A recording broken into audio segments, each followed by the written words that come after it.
Minister Stefan Doughty, your country, the United Kingdom, is supporting the Moldovan accession to the EU.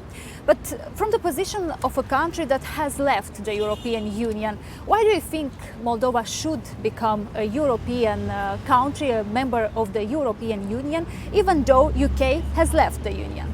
Well, just to be clear, the decision to join the EU or not to join the EU is an issue for the Moldovan people.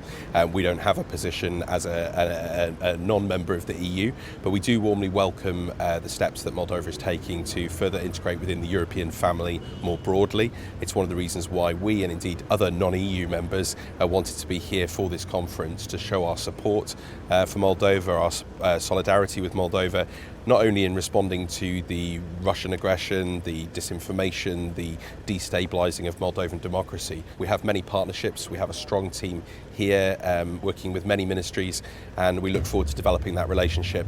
The decision for Moldova is one for Moldovans, and indeed for us as a non-EU member, the detail of that is not for us to comment on.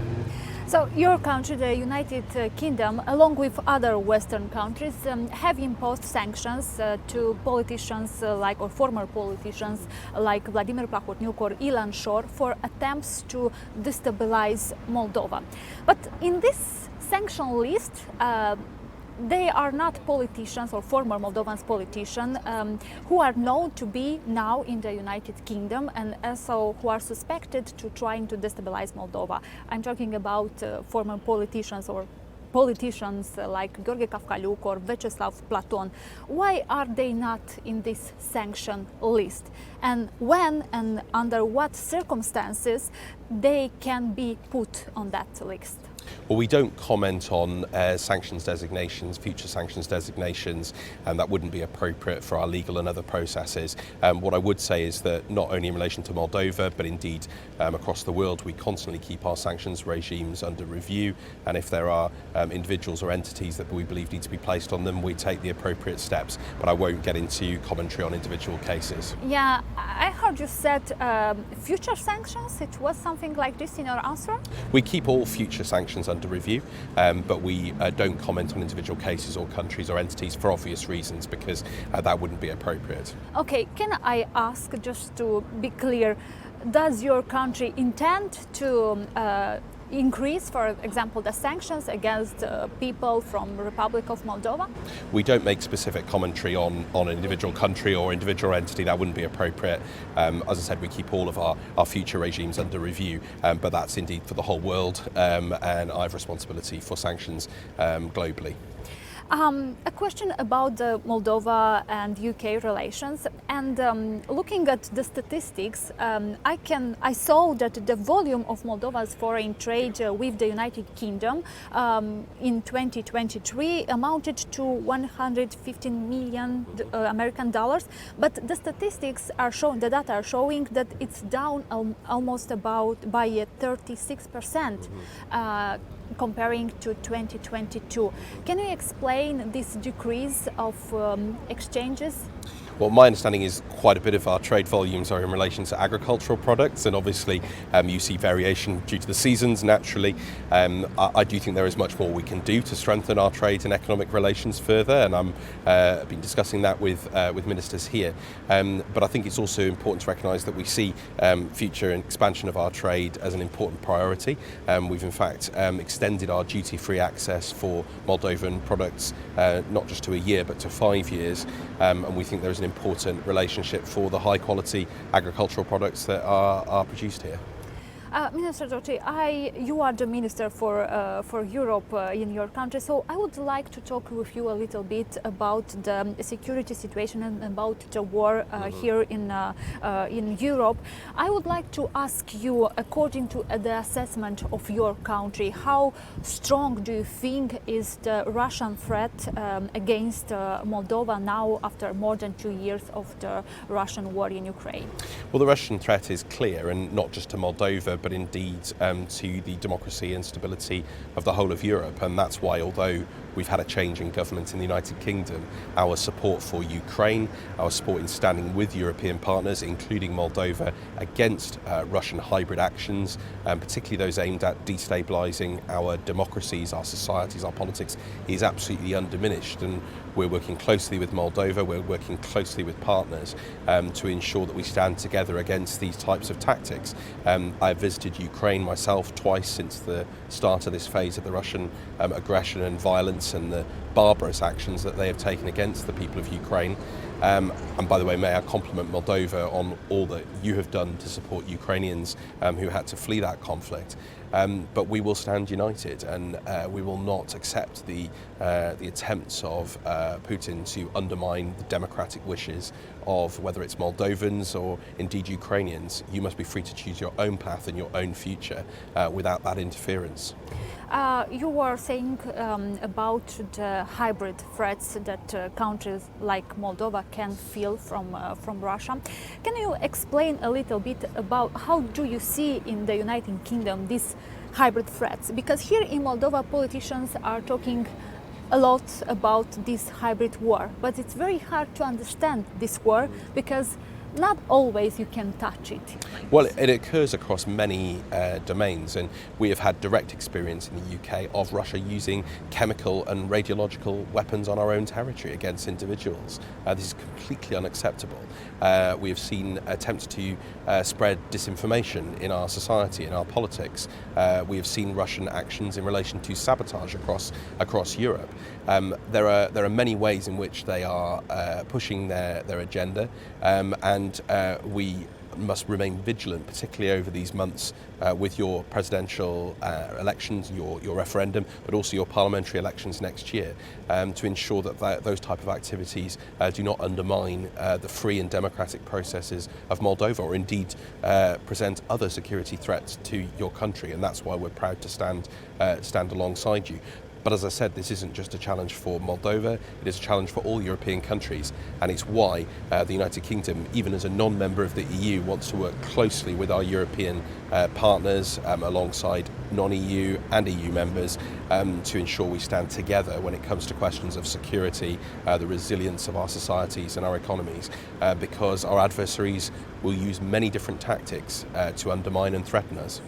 How does your country see the end of the war, the Russian war against Ukraine? Well, the war could end tomorrow if Russia removed its troops from Ukraine. They are the ones who have taken this decision to break the international rules-based order, to barbarically invade their neighbour, to send missiles to hit civilians, and to behave in ways that completely go outside the understandings we have of sovereignty, of territorial integrity. So there is a very simple way in which this war could end. Russia can remove its troops. We have been consistent in calling that. And in the interim, we will continue to provide Ukraine with the support that they need to defend themselves. Our Prime Minister has made that very clear. Our Defence Secretary was in Odessa just one day after our elections in the UK, and indeed was in Chișinău as well, making clear that our support is absolute and that we will stand against this barbarism. In which circumstances do you think that Russia can answer to these calls from the European Union to stop the war, and for other actually Western countries? Well, they can answer them tomorrow. They can remove their troops. They can stop what they're doing. They made that choice, and indeed they made that choice with their illegal annexation of Crimea back in 2014 and their actions in the Donbass. But obviously what has happened since 2022 has been extreme, it's been barbarous. I have witnessed myself the aftermath of the Russian actions on the outskirts of Kiev. I visited Bucha, Irpin, Hostomel. I've met with Ukrainians, children who are sheltering in their shelters from Russian missiles in a European city. This is an extraordinary situation, and that is why we, our European partners, will continue to stand with Ukraine. We will continue to work with our partners in the United States, in Canada and globally to build that coalition and ensure it has the support it needs to prevail.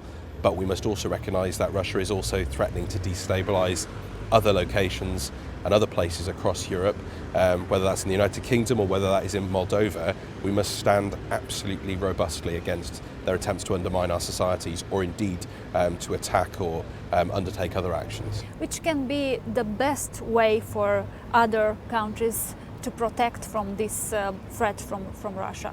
Even it's a hybrid one or it's a conventional one? Well, we have taken decisions in the UK as a new government to set our path to 2.5% spending on defence, to ensure our commitments, whether it's to NATO, whether it's to our European friends and partnerships, are absolute, that we are also investing in the new capabilities to respond to those new tactics, whether that's cyber warfare or disinformation, and we will continue to work with other allies to ensure that they have the capabilities to respond to these new threats.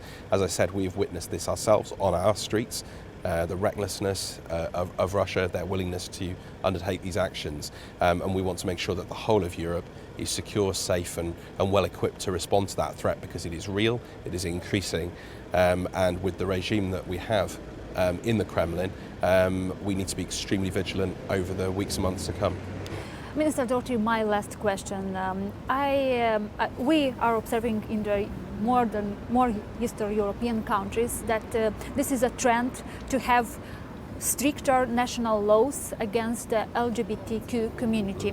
How do you see these trends in countries from the Eastern Europe? Well, we stand firmly in support of LGBTQ rights and the freedoms of all people, regardless of their sexuality, their gender, their race, their religion. We have a Europe that should be based on values, that should be based on equalities, and that should be based on freedoms. This is fundamentally about freedom of people to be themselves, whether that's their religion or whether it's their sexuality. Unfortunately, we see attempts from outside to undermine, to spread disinformation, to whip up hatreds and divisions, and that is not the basis of a free and fair society. And so we in the UK obviously have strong protections, whether it's on LGBT rights, whether it's on race, whether it's on religion. We know that the European Union has strong provisions in this regard. We know that Europe as a whole, we're of course all members of the Council of Europe, which the European Convention on Human Rights sets out very clear standards in this regard. So this isn't a peculiarity to the EU, to the UK. This is about a set of values and principles that we should all hold dear to, which is freedom for people to be who they want to be, and that we focus on the issues that matter to our populations instead, in terms of economic prosperity, in terms of energy, in terms of security on our streets. That's very much the message that we are pushing forward. We want to see much more investment in culture, not culture wars, and respect and dignity of all peoples. Minister Doughty, thank you for this interview and for your time. Thank you.